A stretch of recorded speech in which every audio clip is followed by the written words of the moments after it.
அரங்கத்தில் இருக்கும் அனைவருக்கும் இறைவன் புறத்திலிருந்து சாந்தியும் சமாதானமும் உண்டாகட்டும். என்னுடைய திரைத்துறை அனுபவம் தொடங்கிய காலகட்டத்திலிருந்து,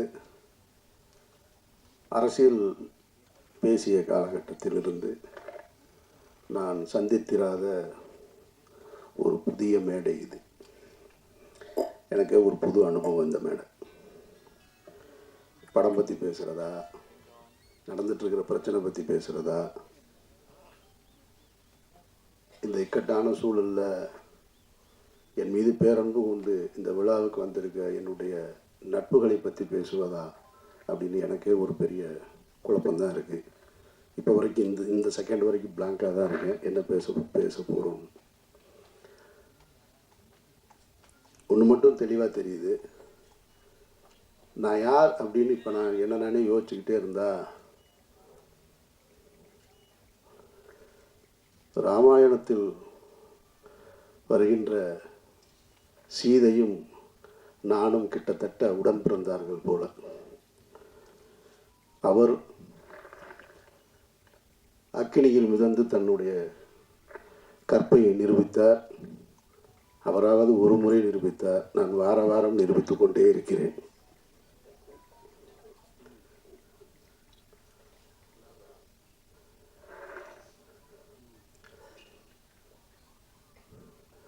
நிறைய சொல்லிட்டாங்க. நான் இந்த உயிர் தமிழுக்கு திரைப்படத்தினுடைய 2வது விழா இது, 2வது பத்திரிகையாளர் சந்திப்பு. இதே இடத்தில்தான் மாயவளை திரைப்படத்தின் பத்திரிகையாளர் சந்திப்பை நாங்கள் நடத்தினேன். அங்கேருந்து தான் தொடங்கினது. பல பருத்தி வீரன் மாயவழியில் தொடங்கும் போது பருத்தி வீரன் வந்துச்சு. இப்போது வேறு வேறையில் வந்து நிற்கிது. அந்த படத்தின் இயக்குனர் இந்த உட்காந்துருக்காரு அமைதியாக, ரமேஷ் பாலகிருஷ்ணன். நாங்கள் அதை ரிலீஸ் பண்ணுறதுக்காக வேலை செய்ய போய் அது ஏதோ ஒரு பிரச்சனையை தொடங்கி அது எங்கெங்கேயோ போய் நீதிமன்றத்தை நோக்கி போயிட்டு இருக்கும்போது, சரி கொஞ்சம் தள்ளி வச்சுக்கலாம் அப்படிங்கும்போது, இறைவன் மிகப்பெரியவனுடைய இறுதிக்கட்ட படப்பிடிப்பை நோக்கி போகும்போது ஒரு 8-10 நாள் தான், 10 நாள் இருந்தால் படம் முடிஞ்சிடும். அந்த படம் முடியும் போது ஒரு புது பிரச்சனை தொடங்குச்சு. அப்போ ஃபஸ்ட்டு எனக்கு தோணுனது, இது என்ன நடக்குது இங்கே, என்னை சுற்றி என்ன நடக்குது, எனக்கு எதுவுமே புரியலை அப்படின்னு பழனி பண்ணதான் சொன்னேன். நான் ஒரு அறிக்கை மாதிரி கொடுக்கலான் இருக்கேன். நான் என்ன நடக்குது, இது ஏன் நடக்குது, யாருக்கு நடந்தது, எதுக்கு நடந்தது, எதை நோக்கி போகுது, ஒன்றும் புரியலைங்க அப்படின்னு. ஏன்னா ஒரு நாள் ஷூட்டிங் முடிச்சிட்டேன். கோகுலம் ஸ்டுடியோவில் ஒரு மிகப்பெரிய செட்டு போட்டு, அந்த செட்டு இன்னும் இருக்குது, பல பேருக்கு தெரியாத தகவல். ஒரு ஹைகோர்ட்டு செட்டு ஒன்று மிக தத்ரூபமாக போட்டு மிகப்பெரிய பொருட்செலவில் ஒரு நாள் ஷூட்டிங் முடிச்சிருக்கோம். செகண்ட் டே அந்த ஷூட்டிங் நடக்கலை. அன்றைக்கு இரவிலிருந்து தொடங்குச்சு பிரச்சனை. அப்போ நான் சொன்னேன், பழனி பண்ணிட்டேன், இந்த மாதிரி ஒரு அறிக்கை ஒன்று, ஒரு லெட்ரு மாதிரி கொடுத்துருவோம் என்னை சுற்றி என்ன நடக்குதுன்னு. அப்போ சொன்னார் பழனி பண்ணியா விடுங்க, எனத்தையாவது சொல்லுவாங்க, ஒரு 4 நாளில் சரியாயிரு, நீங்கள் பாட்டுக்கு போங்கன்னாரு. இல்லை கரு, எனக்கு என்னமோ இது சரியாக வரும்னு தோணலை. அவர் ரொம்ப எளிதாக கிடக்கணும்னு சொன்னார். இல்லை கரு, எனக்கு இது சரியாக வரும்னு தோணலை, நம்ம ஏதாவது சொல்ல வேண்டியது இருக்குது அப்படின்னு நான் சொன்னேன். ஒரு 2 நாள் அப்படியே கூடுதலாச்சு, 3ஆவது நாள் கூடுதலாச்சு. அப்புறம் ஒரு அறிக்கை கொடுத்துட்டேன். நான் அறிக்கை கொடுத்த உடனே அறிக்கையிலேருந்து யார் அதுக்கு எதிர்கருத்து வருதுன்னு பார்த்தா, கடந்த ஒரு 15 ஆண்டுகளாக 2014க்கு பின்னால் நான் பேசிய அரசியலில் கருத்தியல் ரீதியாக எதிர்கொள்ள முடியாத, என்னோட நேருக்கு நேர் போரிட கருத்தியல் ரீதியாக போரிட முடியாத அவர்கள் பூரா வெளியே வர ஆரம்பிக்கிறாங்க. வெளியே வந்து புதுசாக தகவல்களை சொல்கிறாங்க. ஒருத்தன் சொல்கிறான் அவர் ஓடிட்டாருன்றான், ஒருத்தன் எஸ்கேப்புன்றான், தலைமறைவாயிட்டார், எங்கே இருக்காருன்னு தெரியலைன்றான், என்னத்தையோ ஒன்று சொல்லிக்கிட்டே இருக்கான். அப்போ தான் நான் இங்கேருந்து ஒரு கல்யாணத்துக்கு போயிருந்தேன். கல்யாண வீட்டிலேருந்து அப்போ நான் இங்கே இருக்கும்போது இந்த செய்தி வருது, அவர் அமீர் தலைமறைவு அப்படின்னு. தலைமறைவுன்னு வந்த உடனேயே நான் அங்கேருந்து, நான் கல்யாண வீட்டில் தான் உட்காந்துருக்கேன் அப்படின்னு சொல்கிறேன். அங்கேருந்து ஒரு கேள்வி எடுக்கான், கல்யாண வீட்டுக்கு போகிறவர் எதுக்குங்க மைக் எடுத்துகிட்டு போகிறாரு அப்படின்றான். ஏன்னா நீ தான் தலைமறைவுன்னு, நான் கல்யாண வீட்டில் உட்காந்துருக்கேன்னு சொல்கிறேன். அதுக்கு பதில் சொல்கிறான்னா மைக் எடுத்துகிட்டு போனாரான்னு கேட்குறேன். ஏன்னா கல்யாண வீட்டில் மைக்கு ஸ்பீக்கர்லாம் இருக்காதா, அங்கேருந்து இன்னொரு, இப்படி 1 by 1 போய்கிட்டே இருக்கு. அப்படியே கூட்டிகிட்டு வர்றாங்க. கூட்டிகிட்டு வந்து ஒரு நெருக்கடிகள். எனக்கு என்ன இதிலிருந்து நான் கற்றுக்கிட்டது, நான் பத்திரிகையாளர்கள் மேலே மிகப்பெரிய மரியாதை கொண்டவன். என்னுடைய முதல் பத்திரிகையாளர் சந்திப்பு ஏவிஎம்மில் நடந்தது, மௌனம் பேசியதே திரைப்படத்திற்கு. அப்போ இருந்து இப்போ வரைக்கும் பத்திரிகையாளர்களோட நெருக்கமாக இருக்கிறவன். என்னை நேரடியாக தொடர்பு கொள்ளக்கூடிய, எனக்கு தெரிஞ்ச சினிமாவில் நான் இருக்கேன், இன்னும் மற்ற எத்தனை பேர் இருக்காங்கன்னு தெரியாது. பிஆர்ஓ பிடிச்சி தான் என்னை பிடிக்கணுன்ற அவசியம் இல்லை. ஸ்ட்ரைட்டாக எனக்கு மெசேஜ் வைப்பாங்க, நான் பேசுவேன். இன்றைக்கு ஊடகங்கள் பெருத்து விட்ட காரணத்தினால யூடியூப்பு அது இதுன்னு அவர்கள் தங்களுடைய வயிற்று பிழைப்புக்காக எதையோ ஒன்று பேசணும்னு பேசிக்கிட்டே இருக்காங்க. அதில் தத்துவார்த்த ரீதியாக நின்று களத்தில் நின்று போராடிக்கிட்டு இருக்கவங்களையும் தாண்டி எதை வேணாலும் பேசலாம், எல்லாம் என்ன கருத்தை வேணாலும் வைக்கலான்னு சொல்கிறாங்க. இப்போ நடந்துட்டு இருந்தது என்ன, இறைவன் மிகப்பெரியவன் திரைப்படத்தின் தயாரிப்பாளர் என்னோடு உறவாக இருந்தவர், நான் தம்பி என்று பொது வழியில் அன்போடு அழைத்தவர் ஒரு பெரிய குற்றச்சாட்டில் அவர் பின்னணியில் வச்சுருக்காங்க. இதில் எதையாவது நான் மறக்க முடியுமா? அவர் யாருன்னே எனக்கு தெரியாதுங்க, அவரை நான் பார்த்ததே இல்லைங்க அப்படின்னு சொல்ல முடியுமா? சொல்ல முடியாது. அவர் எனக்கு தெரியும். எவ்வளோ வருஷமாக தெரியும்? 10 ஆண்டுகளாக தெரியும்.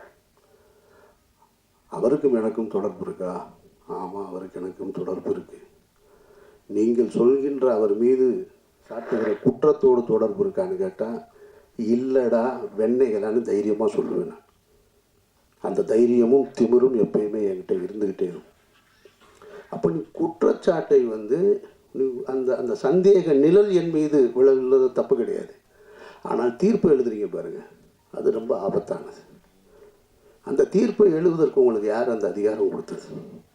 நீதிமன்றமா? நீங்கள்லாம் நீதிபதிகளா? எந்த அடிப்படையில் கொடுக்குறீங்க? தினம் ஒரு செய்தி. அமீர்ன்றது 2007 பருத்திவரனை முடிச்சுட்டு அன்றைக்கு கமல் சார் படம் பண்ணணும்னு சொன்னார், ரஜினி சார் படம் பண்ணணும்னு சொன்னார். நான் ஹீரோக்களோடு பயணிக்காமல் நான் ஒரு பாதையை தேர்ந்தெடுத்து நான் எனக்கான வாழ்க்கையை வாழணும்னு வாழ்ந்துட்டு இருந்தேன். பணம் சம்பாதிப்பதா எனக்கு நோக்கம். சாபர் ஒருத்தன் தான் தமிழ்நாட்டிலே பணக்காரனா? நான் கேட்குறேன். என்னென்னமோ சொல்கிறான். ஒரு வரமுறை வேணாமா? அவர் போடுற டிஷர்ட் 5000 ரூபாங்க. சாப்பர் வந்ததுக்கப்புறம் தாங்க அவர் வாழ்க்கை எப்படி ஆச்சு.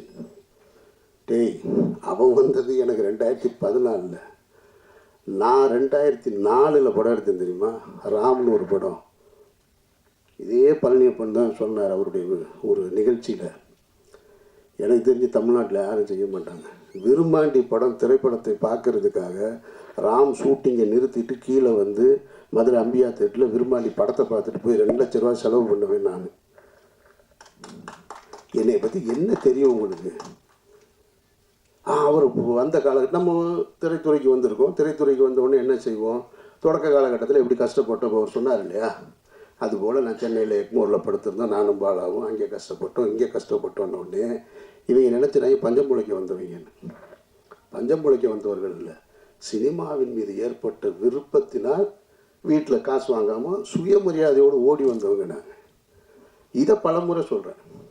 பலமுறை சொன்ன உடனே நான் ஒரு நேர்காணலில் சொல்கிறேன், இல்லைங்க இந்த மாதிரி இருக்குது, இல்லை அவரோட நீங்கள் இங்கே தொடர்பு. ஆமாம் இருக்குது. உங்களுக்கு எப்படி வருமானம் வருதுன்னா, இவங்க என்ன இன்கம் டேக்ஸ் ஆஃபீஸரா? இடி டிபார்ட்மெண்ட் ஆவீங்க, இவங்களுக்கு நான் வருமானத்தையும் சொல்லணுமா? இது என்ன நியாயம் இருக்குது? ஒருத்தர் குற்றவாளி, குற்றம் சாட்டப்பட்டவர், அவரோட நீங்கள் தொடர்பில் இருந்திருக்கீங்க, உங்களுக்கு அவருக்கு என்ன இருக்குது அப்படின்னு கேட்டால் பதில் சொல்ல போகிறோம், அவ்வளோதான். நான் என் கூட பிறந்த அண்ணன் இன்றைக்கி கான்ட்ராக்டராக இருக்கார், ஒரு அண்ணன் லாயராக இருக்கார். அவர்கள் சொத்து வாங்கினா கூட நீங்கள் எப்படி வாங்கினேன்னு போய் கேட்பேன் நான். எங்கள் அண்ணன் கான்ட்ராக்டர்னா என்ன கான்ட்ராக்டர்னு கேட்டால், இப்போ அவர் என்ன டெண்டர் எடுத்திருக்காருன்னு கேட்டால் எனக்கு தெரியாது. இன்னொருத்தருடைய விஷயத்தை தெரிஞ்சுக்க வேண்டிய அவசியம் எனக்கு இங்கே இருக்குது. அது தேவையா எனக்கு? பழனியப்பன் சொன்ன மாதிரி நானும் அவரும் ஜனாவும் பேசியிருக்கோம். எதையாவது பேசியிருக்கோமா? நீங்கள் என்ன பண்ணுறீங்க, நீங்கள் என்ன பண்ணுறீங்க, அதெல்லாம் எங்கள் வேலை கிடையாது. நான் எப்படி இருக்கிறேன்? நான் ஒரு இறை நம்பிக்கையோடு இருக்கேன். அவர் ஒரு பெரியாரிஸ்டாக இருக்கார், ஜனநாதன் ஒரு கம்யூனிஸ்டாக இருக்கார். 3 பேரும் ஒன்றா இருந்தோம். என்றைக்காவது வேறு ஏதாவது நாங்கள் கருத்துக்களை பேசியிருக்கோமா? பணம் எப்படி சம்பாதிக்கிறேன்னு? பணம் சம்பாதிக்கிறதுக்காக வந்தேன் நான். பணம் சம்பாதிக்கிறதுக்கு நான் வரலை.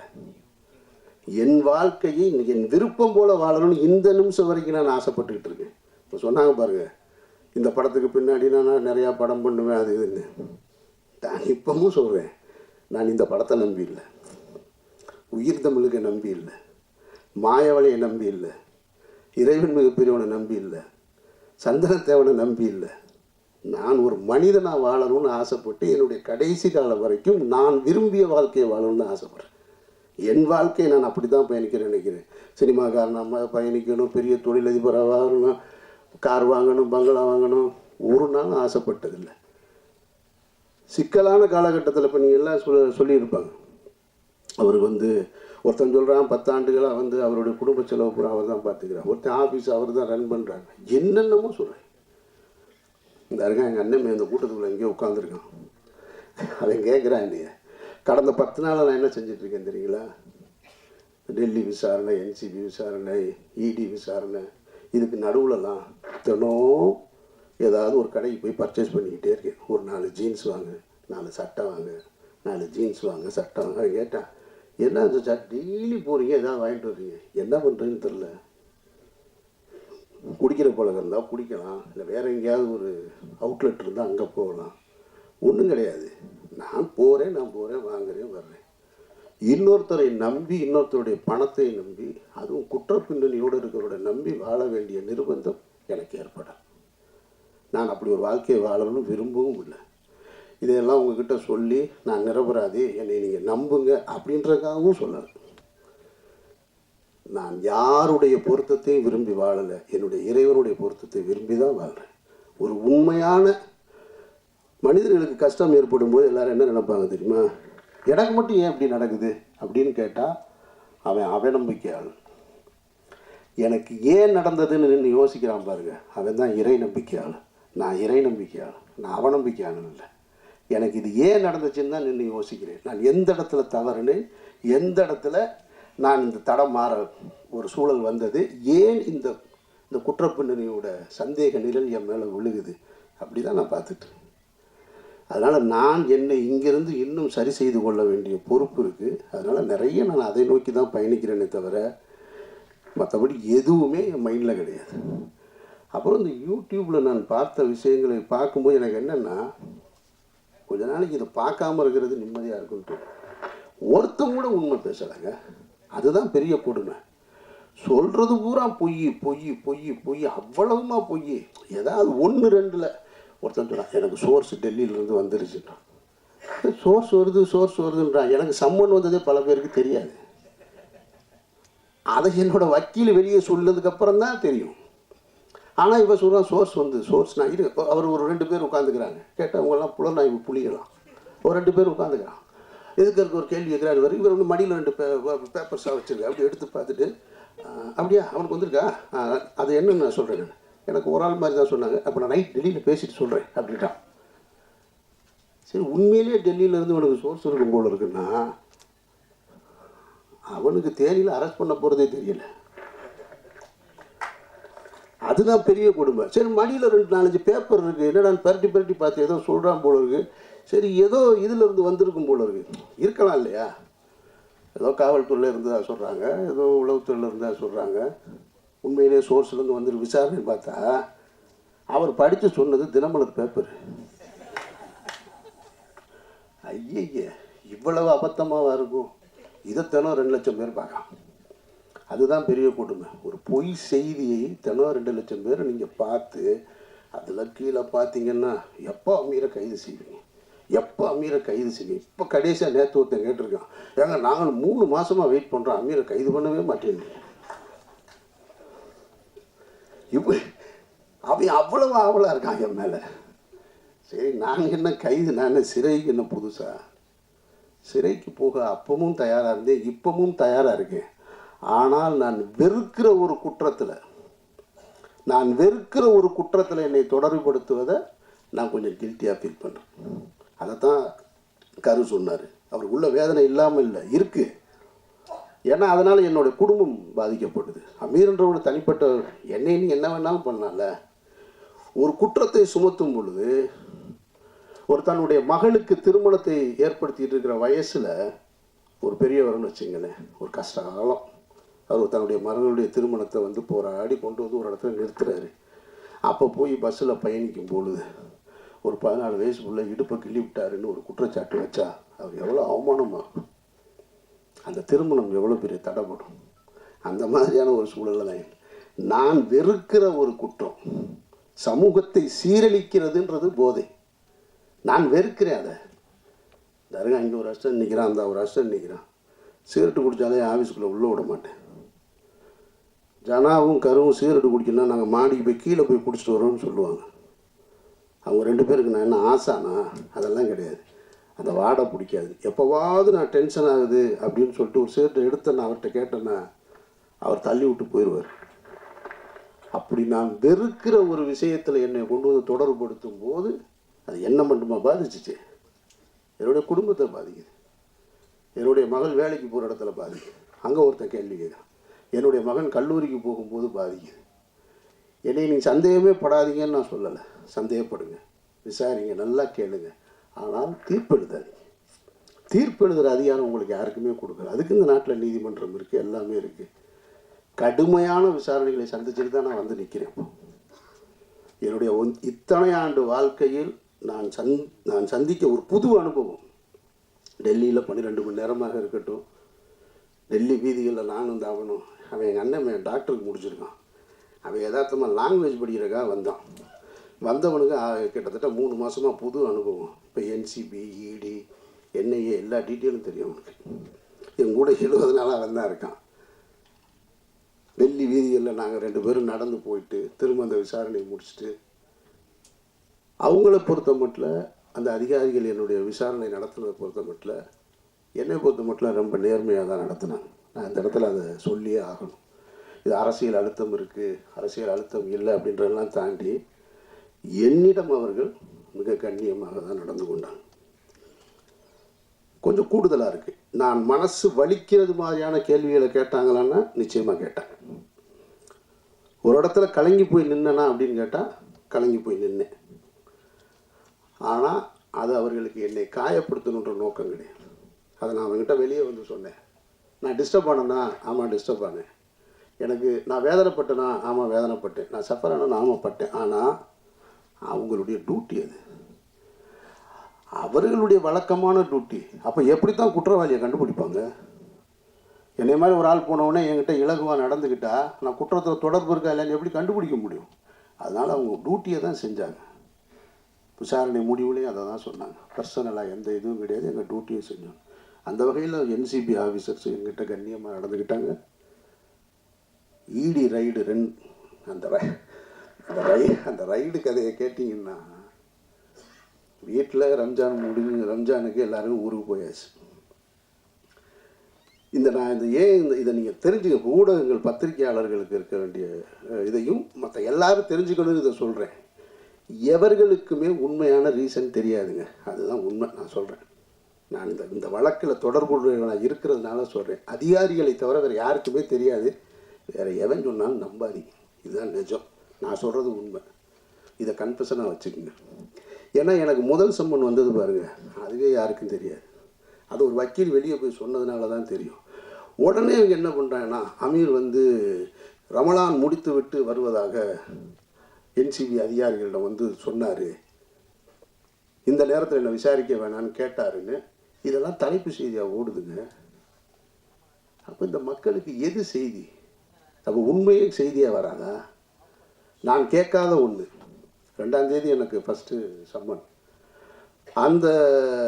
அப்படி ஒன்று நான் கேட்கவே இல்லை. நான் 2ஆம் தேதி போயிட்டேன், டெல்லி போயிட்டேன். காலையில் முதல் நாளாக நாங்கள் போய் உட்காந்தோம். ஒரு 12 மணி நேரம் விசாரணை முடிச்சு வந்தாச்சு.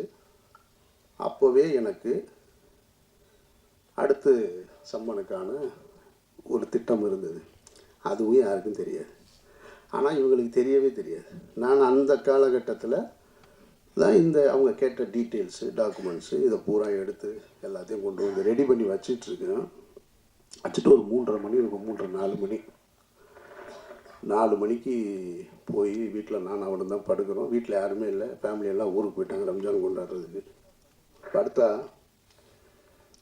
5:30 மணிக்கு நோன்புக்கான காலை உணவை சாப்பிட்டுட்டு படுத்துருக்கோம். 7:30 மணிக்கு ஒரு ஃபோன் அடிக்குது. அவன் ஃபோன் பக்கத்தில் என் கூட தான் பெட்டில் படுத்துருக்கான். அடிக்குது. அப்புறம் கட் பண்ணிட்டான். திருப்பி ஒரு 1.5 மணி நேரம் கழித்து ஃபோன் அடிக்குது. பார்த்தா இவன் இவன் பக்கத்தில் இருந்தவனை காணாம். நான் தூங்குறேன். திடீர்னு எழுப்புறான். நான் கொஞ்சம் லைட் இருந்தால் தூங்க மாட்டேன். அதனால் நல்லா டார்க்காக ஸ்க்ரீனை போட்டு படுத்துருப்பேன். தட்டி எழுப்புறான் சச்சான்னு. முழிச்சு பார்த்தா ஒருத்தர் துப்பாக்கியோடு நிற்கிறாரு முகத்துக்கு நேரம். ஒன்றுமே புரியலை. கொஞ்சோன்னு லைட்டு அந்த ஜன்னல்லேருந்து லீக் ஆகுது. அதில் பார்த்தா ஒருத்தர் துப்பாக்கியோடு நிற்கிறார். 2 பேர். என்னடா அப்படின்ட்டு தெரில. கண்ணே முழிக்க முடியலை. சரி அதோட சரி எந்திரிச்சு முழிச்சு பார்த்தா அப்புறமா இடி ஆஃபீஸர்ஸ் வந்திருக்காங்க. இது என்னுடைய வீட்டில். இதே 2 மணி நேரத்துக்கு முன்னாடி என்னுடைய அலுவலகத்துக்கு வந்துட்டாங்க. அங்கே என்னோடய அசிஸ்டன்ஸு, என்னோடய ஆடிட்ரு எல்லாரையும் அவங்கள லாக் பண்ணிட்டாங்க. அப்புறம் இடி ஆஃபீஸர் வந்தாங்க. அவங்க வந்து தன்னை அறிமுகப்படுத்திக்கிட்டாங்க என்கிட்ட. நான் தான் இடி டைரக்டர்னு. ஒரு லேடி ரொம்ப கண்ணியமாக நடந்துக்கிட்டாங்க, ரொம்ப மரியாதையாக நடந்துக்கிட்டாங்க. நான் முகத்தை கழுவிட்டு வர்றேங்கன்னு முகத்தை கழுவிட்டு வந்து உட்காந்து அவரோட பேசிக்கிட்டு அன்றைக்கு 12 மணி வரைக்கும் அன்றைக்கும் போச்சு. அன்றைக்கும் விசாரணை முடிச்சுட்டு நான் இங்கேருந்து மதுரை போயிட்டேன். மதுரை போய் ரமலான் ப்ரேயரை முடிச்சுட்டு அங்கேருந்து அதுக்கப்புறமா திரும்ப ஓட்டு போட போனேன். அப்போ தான் பத்திரிகையாளர்கள் முறையாக சந்திக்கக்கூடிய சூழல் ஏற்பட்டது. அதுக்கு பின்னால் இப்போ வரைக்கும் நான் சொல்கிறேன். இதை ஏன் சொல்கிறேன்னா, இதன் பிறகும் எனக்கு ஒரு சம்மன் வந்திருக்கு. இந்த புலனாய்வு புலிகள்லாம் எங்கே போனாங்கன்னு தெரியல. நீ உண்மையிலே சோர்ஸ் உனக்கு சொல்லுதுன்னா, உனக்கு உண்மையிலே செய்தி வந்திருக்குன்னா, எனக்கு சம்மன் வந்தது ஏன் யாருக்குமே தெரியலை. நான் பர்பஸாக சொல்லவே இல்லை. என்ன தான் நடக்குதுன்னு பார்ப்போம். எவன் தான் கண்டுபிடிச்சி சொல்கிறான்னு பார்ப்போம். ஒருத்தர் சொல்லணும்ல, ஆமாம் அன்றைக்கி வந்திருக்குன்னு. அந்த சம்மனுக்கும் போய் 10.5 மணி நேரம் நான் விசாரணை முடிச்சுட்டு தான் இங்கே வந்திருக்கேன். அப்படின்னா இதில் எதுவுமே உண்மை இல்லை. அவர்கள் கடமையை செய்கிறாங்க. நான் முதல் நாள்லேருந்து ஒத்துழைக்கிறேன். டே 1லேருந்து இவ்வளோ பெரிய சிக்கலான சூழல் என்னை ஏற்படும் போது நண்பர்களுடைய ஆறுதல் இருக்குது, நண்பர்களுடைய ஆலோசனை இருக்குது. குடும்பத்தில் இருக்கவங்க சொல்லுவாங்க, எங்கேயாவது வெளியூர் போயிடும், அங்கே போயிடுன்னு. டே 1லேருந்து என்னோடய ஆஃபீஸில் தான் இருக்கேன். நான் இங்கே தான் இருப்பேன். இந்த வழக்கு முடிகிற வரைக்கும் நான் இங்கே தான் இருப்பேன். இந்த வழக்கை முடிச்சுட்டு தான் நான் வெளியில் வருவேன். நான் என்கிட்ட என்ன இருக்குது எடுத்துகிட்டு போகிறதுக்கு? என்கிட்ட ஒன்றும் இல்லை. நான் நேர்மையும் உண்மையுமா இருக்கேன். என்ன உங்களால் எதிர்கொள்ள முடியலை. என்னுடைய கேள்விக்கு உங்ககிட்ட பதில் இல்லை. நான் எடுத்து முன் வைக்கிறதுக்கு. அதனால் நீங்கள் என்னை குற்றவாளியாக்க ட்ரை பண்ணிக்கிட்டே இருக்கீங்க. நீங்கள் குற்றவாளி ஆக்கிட்டால் உடனே நான் குற்றவாளி ஆயிடுவேனா? பட் நான் தாங்கிக்கிறேன். வீட்டில் தாங்கலை. மகளுக்கும் மகனுக்கும் ஒரு அழுத்தம் ஏற்பட்டது. ஆனால் அதையும் தாண்டி எனக்கு முதல் ஆளாக எனக்கு ஆறுதலாக இருந்தது என்னுடைய குடும்பத்தார் தான். என்னுடைய 2 பெண் பிள்ளைகள் தான். தைரியமாக இருங்க, நீங்கள் உங்களுக்கு என்ன பிரச்சனை அப்படின்னு சொல்லி எப்போதும் போல் என்னுடைய வீட்டை ஒரு சின்ன ஒரு சலசலப்பு கூட இல்லாமல், ஒரு சங்கடம் கூட இல்லாமல், ஒரு சஞ்சலம் கூட இல்லாமல் வச்சிருந்தது என்னுடைய குடும்பத்தார். அதற்கப்புறம் என்னுடைய நண்பர்கள் தான். எதுவுமே என் மைண்டில் கிடையாது. எனக்கு ஒரு சின்ன ஒரு சம்பவம் தான் நினைவுக்கு வந்தது. இந்த காலகட்டம் ரொம்ப கடுமையான காலகட்டம். என்னை சுற்றி இருந்த உறவுகள், நண்பர்கள் எல்லாருமே ரொம்ப தூரமாக போயிட்டாங்க. ஒரு கிட்டத்தட்ட என்னோடய வாட்ஸ்அப்பில் என்னுடைய அலைபேசியில் ஒரு 2000 எண்கள் இருக்கும். அதில் 1950 எண்கள்லேருந்து அழைப்பு வர்றதில்லை. அப்படியே நின்றுச்சு. அதெல்லாம் ஓகே. அப்போ எனக்கு என்ன தோணுச்சுன்னா, இந்த பறவைகள் நிறைய இருக்கக்கூடிய ஒரு மரத்துக்கு பக்கத்தில் ஒரு வெடி சத்தம் கேட்டவுடனே பறவை பூரா ஓடி போயிடும். அந்த மரத்தில் எதுவுமே இருக்காது, எல்லாம் அப்படின்ற செகண்டில் காணா போயிடும். அப்புறம் போனதுக்கப்புறம் சில பறவைகள் மட்டும் வரும். முதல்ல இருந்த 500 இருந்துச்சுன்னா வராது, ஒரு 50 தான் வரும். அதுபோல் என்னுடைய வாழ்க்கையில் எனக்கு நடந்த இந்த நிகழ்வில் டமால்னு ஒரு வெடி சத்தம் கேட்டவுடனே டமால் எல்லோரும் ஓடிட்டாங்க. அப்புறமா அந்த பறவை போல என்னுடைய நண்பர்கள் என்னை யோசித்து, அது மரத்து மேலே உள்ள தப்பா, வெடி போட்டவன் தப்புன்னு சொல்லி அந்த மரத்தில் பறவைகள் இருப்பது போல் என்னுடைய நண்பர்கள் என்னை தேடி வந்துக்கிட்டு இருக்காங்க. டே 1லேருந்து அந்த ஒரு நாள் தான் அந்த ஷாக்கிங். 2வது நாள் யாருக்குமே அதை பற்றின கவலையும் இல்லை, என்னோடு இருக்காங்க. ஆனால் இன்னும் பறந்து போன பறவைகள், ஒருவேளை இவனே வெளியே ஏற்பாடு பண்ணியிருப்பானால் மரத்தை சந்தேகப்படுவதைப் போல தூரமாக நிற்கிறவங்க இருக்காங்க. அந்த அன்பு நண்பர்களுக்கு நான் கேட்டுக்கிறது, அங்கேயே இருங்க, தயவு செஞ்சு வந்துடுறாங்க. உங்களை நான் வேண்டி விரும்பி கேட்குறேன், அங்கேயே இருங்க, வந்துடாதீங்க. உங்களிடமிருந்து பெறுவதற்கு எனக்கு ஒன்றுமே கிடையாது. இந்த காலகட்டத்தில் என்னுடைய அனுமதி பெறாமலோ எங்கேயோ சுப்பிரமணிய சிவா அவர் இன்டர்வியூ கொடுக்குறான். எனக்கு அண்ணனை தெரியும், அவர் அந்த மாதிரியான ஆள் இல்லைன்னு. அண்ணன் செந்தமிழன் சீமான் ஒரு இன்டர்வியூ கொடுக்குறாரு, அவனை எனக்கு நல்லா தெரியும். அந்த வார்த்தை தான் ரொம்ப கடுமையான வார்த்தை. அவன் எனக்கு ஓட்டு போட மாட்டான், அவன் திமுக ஆதரவு நிலைப்பாட்டை எடுப்பான், ஆனாலும் சொல்கிறேன் அவன் நல்லவன், அவனுக்கு நல்லா தெரியும் அப்படின்னு. இதுதான் நான் சம்பாரிச்சிருக்கிறது. வெற்றிமாறனாக இருக்கட்டும், பழனியப்பனாக இருக்கட்டும், அண்ணாச்சியாக இருக்கட்டும், பிரபு சார் சொல்லுங்கள் சார், நான் என்ன சார் செய்யணும், அதெல்லாம் ஒன்றும் வேணும். நான் பாட்டுக்கு அமைதியாக என்னுடைய பயணத்தை இந்த இடத்த நான் கடந்து போகிறேன், என்னை விட்டுருங்க, ஒன்றும் வேணும் எனக்கு. நீங்கள் எப்பவும் நான் அழைச்சா வர்றீங்க இல்லையா, அது போதும். சிநேகனாக இருக்கட்டும், பொன்னுரன் சார் தான், இவர் 10 மணிக்கு படுத்துருவார், 9:30 மணிக்கு மேலே ஃபோன் பண்ணால் எடுக்க மாட்டார். ஒரு நாள் 12 மணிக்கு கூப்பிடுறாரு, ஒரு 10 நாளைக்கு முன்னாடி. என்ன சார் 12 மணி, எனக்கு பதட்டத்தில் தான் ஃபோன் எடுத்து, ஏன்னா 12 மணிக்கு கூப்பிட்றாரு அப்படின்னு சொல்லிட்டு. நீங்கள் வந்து ₹1,00,000 கொடுத்தாலும் வரமாட்டார் 10 மணிக்கு மேலே. என்ன சார், இல்லை படுத்த தூக்கமே வரல, எனக்கு உங்களை பற்றின நினைவாகவே இருக்குது, எவ்வளவு பிரச்சனைகள், எப்படி நீங்கள் அப்படின்னாரு. சார் நீங்கள் ஏன் சார் அதை நினச்சிக்கிட்டு 12 மணி வரைக்கும் தூங்காமல் இருக்கீங்க, தூங்குங்க சார் அப்படின்னு சொல்கிறேன். சரி நீங்கள் என்ன செய்றீங்க, எங்கே இருக்கீங்கன்னாரு. நான் திருநெல்வேலிக்கு ஒரு கல்யாணத்துக்கு போயிட்டுருக்கேன் சார்னு. ஓ, ஒன்றே நினச்சி நான் தூங்காமல் இருக்கேன், நீ கல்யாணத்துக்கு போயிருக்கு, வேறு என்ன சார் செய்ய சொல்கிறீங்கன்னு. ஒரு நண்பர் ரொம்ப விரும்பி கூப்பிட்றாரு, நான் பாட்டுக்கு போயிட்டு வருவோம். இப்போ என்ன, நான் காரில் கல்யாணத்துக்கு போயிட்டுருந்தேன். அதனால் நான் என்னுடைய வாழ்க்கையை தான் வாழ்ந்துட்டுருக்கேன். இந்த வழக்கு அது இது இதெல்லாம் வாழ்க்கையில் இதுவும் கடந்து போகும்னு நான் ரொம்ப நினைக்கிறவன். அதனால் இது யாரையும் குற்றம் சொல்வதற்காக இல்லை, இதுவும் கடந்து போகும் தான் என்னை பொறுத்த மட்டும். எல்லாத்தையும் பார்க்கணும், நான் இதையும் பார்த்துக்கிட்டு இருக்கேன், அந்த வகையில் தான் நான் பார்த்துட்ருக்கேன். விசாரணையில் என் மீது எந்த அழுத்தமும் கிடையாது. என்னை விசாரித்த என்சிபி அதிகாரிகளாக இருக்கட்டும், இடி ஆஃபீஸர்ஸாக இருக்கட்டும், மிக கண்ணியமாக நடந்துக்கிட்டாங்க. அவர்களுக்கு என்னுடைய நன்றியை நான் தெரிவிச்சுக்கிறேன். மற்றபடி இந்த படத்தை பற்றி சொல்லணும்னா, இன்றைக்கி காலையில் ஒரு விமர்சனம் பார்த்தேன், ஒரு முக்கியமான ஒரு யூடியூபருடைய விமர்சனம் ஒரு திரைப்படத்தை பற்றி. அதில் ஒரு வரி சொன்னார் அவர், இந்த படத்தை வந்து நாங்கள் இது பெரிய கலைநயத்தோடு இருக்கோம், இது பெரிய காவியமாக இருக்கும்னு நினச்சலாம் நாங்கள் உள்ளே வரல, போனால் 4 இடத்துல சிரிச்சுட்டு வரலான்னு நம்பித்தான் வந்தேன், கடைசியில் அதை கூட ஏமாற்றிட்டாங்க அவங்க அப்படின்னு ஒரு வரி. அந்த வரி எனக்கு ரொம்ப பிடிச்சிருந்தது. அதனால் இந்த படமும் பெரிய கலைநயத்தோடு இருக்கும், காவியத்தோடு இருக்கும்னா வர வேணாம் நீங்கள், ஆனால் 4 இடம் சிரிக்கலான்ற நம்பிக்கையோடு வாங்க, அதுக்கு இந்த படம் உத்தரவாதமாக இருக்குது. இப்பவும் இந்த மாதிரியான ஒரு சூழலில், அதுதான் ரொம்ப முக்கியமாக நான் நன்றி சொல்ல வேண்டியது இருக்குது.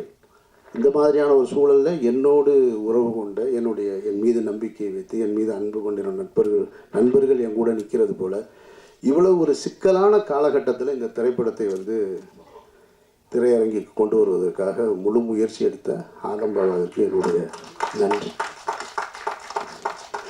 ஏன்னா என்னுடைய மாயாவில் வருமா இல்லையான்னு எனக்கே தெரியலை இன்னும். நானும் கவலைப்படல, என் டைரக்டரும் கவலைப்படல, நாங்கள் பாட்டுக்கு இருக்கோம், அது வரட்டும், வரும்போது பார்த்துக்குறோம். மாயாவளி படம் பிரபு பார்த்துட்டாப்புல, பேசும்போது அது மறந்துட்டாப்புல நினைக்கிறேன் நான். ஆமாம். மற்றபடி சாந்தினி அது எப்பயுமே இப்படி தான் சிரிச்சுக்கிட்டே இருப்பாங்க. நல்ல ஒரு இன்வால்மெண்ட் உள்ள ஒரு ஆர்டிஸ்ட்டு. நல்ல இன்னும் எனக்கு ஒரு தனிப்பட்ட முறையில் ஒரு ரசிகனாக என்கிட்ட இந்த படம் எப்படி இருக்குன்னு கேட்டிங்கன்னா, அவர் தயாரிப்பாளர் கோச்சிக்க மாட்டாருன்ற நம்பிக்கையில் சொல்கிறேன். நான் ராம் திரைப்படத்தை எடுத்துகிட்டு அந்த திரைப்படத்தை அன்றைக்கி இருக்கக்கூடிய மிகப்பெரிய ஒரு விமர்சகர் வந்து ஒரு தொலைக்காட்சி, பேர் சொல்லலை, நீங்கள் யூகம் பண்ணி கண்டுபிடிச்சிருவீங்க, அவர் பண்ணுவார். ஒரு டிவியில் வந்து பண்ணிகிட்டு இருக்கும்போது ராம் திரைப்படத்தை என்கிட்ட, அதாவது படங்கள் வந்து முதல் வாரம் விமர்சனம் பண்ணால் தான் அதுக்கு பேர் விமர்சனம். என் படத்தை 5வது வாரத்துக்கு விமர்சனத்துக்கு கூப்பிட்டு போகிறார். நானும் சரி அவர் மேலே இருக்கிற மரியாதையில் பெரிய பத்திரிகையாளர், பெரிய தொலைக்காட்சின்னு அவரை நம்பி போகிறேன். அவர் என்னை அவருடைய அறிவை பூரா என் மீது திணிக்கிறார், தன்னுடைய புத்திசாலித்தனத்தை எல்லாம். இந்த படத்தை நீங்கள் அது ஒரு ஆல்பர்ட் தேட்டரில் வச்சு அப்படி நான் அவர் நடந்து போயிட்டே இருக்கிறோம், அந்த மாதிரி எடுத்துகிட்டு இருக்காரு. கேட்குறாரு, நான் பதறி போய் பதில் சொல்லுவேன்னு அவர் நினைக்கிறார். இந்த படத்தில் இந்த இடத்த தப்பு பண்ணியிருக்கோம், இப்போ சரியாக பண்ணியிருக்கோம், அப்போ இந்த மாதிரி எதுவும் உங்களுக்கு தோணுதான்னாரு. சார் தப்பாக தான் சார் பண்ணியிருக்கேன், இது என்ன தோணுதான்னு வேறு கேட்குறீங்க. அவர் ஒன்று இல்லை ரெக்கார்ட் ஆகிக்கிட்டு இருக்கு, நீங்கள் மாற்றி சொல்லலான்னாரு. நான் ரிசல்ட்டு தான் சார் சொல்கிறேன். படம் தொண்டியில் தூக்கிட்டாங்க. ராமநாதபுரத்துக்கு பக்கத்தில் இருக்க தொண்டியில் படம் 3வது வாரமே எடுத்துட்டாங்க ராமு. இவர் 5வது வாரம் விமர்சனம் பண்ணிகிட்டு இருக்கு. இனிமேல் நீங்கள் பண்ணுனா என்ன, பண்ணலன்னா எனக்கு என்னங்க இந்த படம்னு கேட்டேன் நான். அவர் முதல் வாரம் பண்ணின படத்தை இப்போ நான் சொல்ல முடியாது, பெரிய சர்ச்சைக்குள்ளே நிற்கும். அந்த படம் 1 வாரத்திலே தூக்கிட்டாங்க. அந்த படத்தை தான் முதல் வாரத்துக்கு கொண்டு வர்றாரு. அவரும் ஒரு நேர்மையான விமர்சகர் அப்படின்னு அவரே சொல்லிக்கிறாங்க. அப்புறம் பருத்தி வீரனுக்கும் அதே பத்திரிகையாளர்கிட்ட தான் பருத்தி வீரனை சந்திக்கிறேன். பருத்தி வீரனையும் கேட்குறாரு, இந்த படம் நீங்கள் ஒரு ஆர்ட் ஃபார்மில் எடுத்து, அதாவது ஒரு ஆர்ட் பிரச்சனை என்னென்னா, என்னுடைய பெயர் பிரச்சனை உங்களுக்கு, என்னுடைய சிந்தனை பிரச்சனை உங்களுக்கு, அதுதான் பிரச்சனை. அங்கேருந்து தான் தொடங்குறாங்க. இது ஒரு ஆர்ட் ஃபார்மில் இருக்கிற மாதிரி இருக்குது, இது அப்படின்னு. சார் பக்கா கமர்ஷியல் படம் சார் இது அப்படின்னு. இல்லை அப்படி சொல்லாமா நீங்கள் அப்படின்னாரு. ஏங்க 10 பேர் சேர்ந்து கிராமத்தில்னா ஒருத்தனை தாக்கணும்னா உடனே நினச்சான்னா தாக்கிடுவான். என் படத்தில் குஸ்தி களத்தில் சண்டை நடக்குது, ஒருத்தன் டைவ் அடித்து வர்றான், ஒருத்தன் இப்படி சுற்றி வர்றான், அப்படி சுற்றி வர்றான், இது கமர்ஷியல் படம் சார்ன்னு அப்படி சொல்லுவீங்களா நீங்கள் என்னாரு? கமர்ஷியல் படம் எடுத்தால் கமர்ஷியல் படம் தானே சொல்ல முடியும். நானாக அதை ஆர்ட் ஃபிலிம்னு சொல்லிக்கிறதா, கிளாசிக்னு வேர்ல்டு கிளாசிக்னு சொல்லிக்கிறதா? மக்கள் சொல்லணும், நான் சொல்லி என்ன செய்ய? அதுபோல் இந்த படத்தை பார்த்து சாந்தினி நீ காலையில் பார்த்துட்டு சூப்பராக இருக்குன்னாங்க, அண்ணாச்சி பார்த்துட்டு நல்லா இருக்குறாங்க, நீங்கள் சொல்லி என்ன செய்ய? இந்த காசு ஏதாவது வரப்போகுதா ஆதம்பாவாவுக்கு? இவங்க 2 பேரும் சொல்லிக்கிறாங்களா படம் சூப்பராக இருக்குன்னு. அவரும் உடனே கேட்டுட்டு சாந்தினியே சொல்லிட்டாங்க படம் நல்லா இருக்குன்னு. ஒரு ஏரியா வேணால் வாங்கிக்கிற சொல்லு, அண்ணாச்சிக்கு வேணா சிட்டியை எழுதி விட. காசு மக்கள் பார்த்து சொல்லணும். அப்போ என் பார்வையில் உயிர் தமிழுக்கு இன்னும் சரியாக வந்திருக்கணும்னு நான் ஆசைப்பட்றேன். ஆனாலும் பழனியப்பன் சொன்னது போல் இவ்வளோ காலகட்டத்துக்கு நடுவில் அந்த படத்தை சரியாக எடுத்து கொண்டு திரைக்கு கொண்டு சேர்க்குறதே பெரிய விஷயம். இதில் பணம் வருது வரலை அதெல்லாம் இல்லை இங்கே பிரச்சனை. ஒரு வேலையை எடுத்துக்கிட்டோம், அதை செஞ்சு முடிச்சோன்னு இருக்குல்ல, அதில் தான் ஒரு மனிதனுக்கு வெற்றி. அந்த அடிப்படையில் நான் இந்த படத்தில் நான் ஒத்துக்கிட்டு உள்ளே நடிக்க வந்தேன். நடிகனாக என்னுடைய பங்களிப்பை செஞ்சேன். அது நல்லா இருக்குது நல்லா இல்லை, எனக்கு பிடிச்சிருக்கு பிடிக்கலை, அதெல்லாம் இல்லை, முக்கியம் இல்லை. என் வேலையை நான் சரியாக செஞ்சுருக்கேன். ஆதம்பாவா படத்தை எடுக்கணும்னு வந்தார், உறுதியாக நின்று கடைசி வரைக்கும் அந்த படத்தை கொண்டு சேர்த்துருக்காரு. இதுவே உங்களுக்கு வெற்றி தான். பணம் அப்புறமா எப்போ வேணாலும் சம்பாதிச்சிங்க.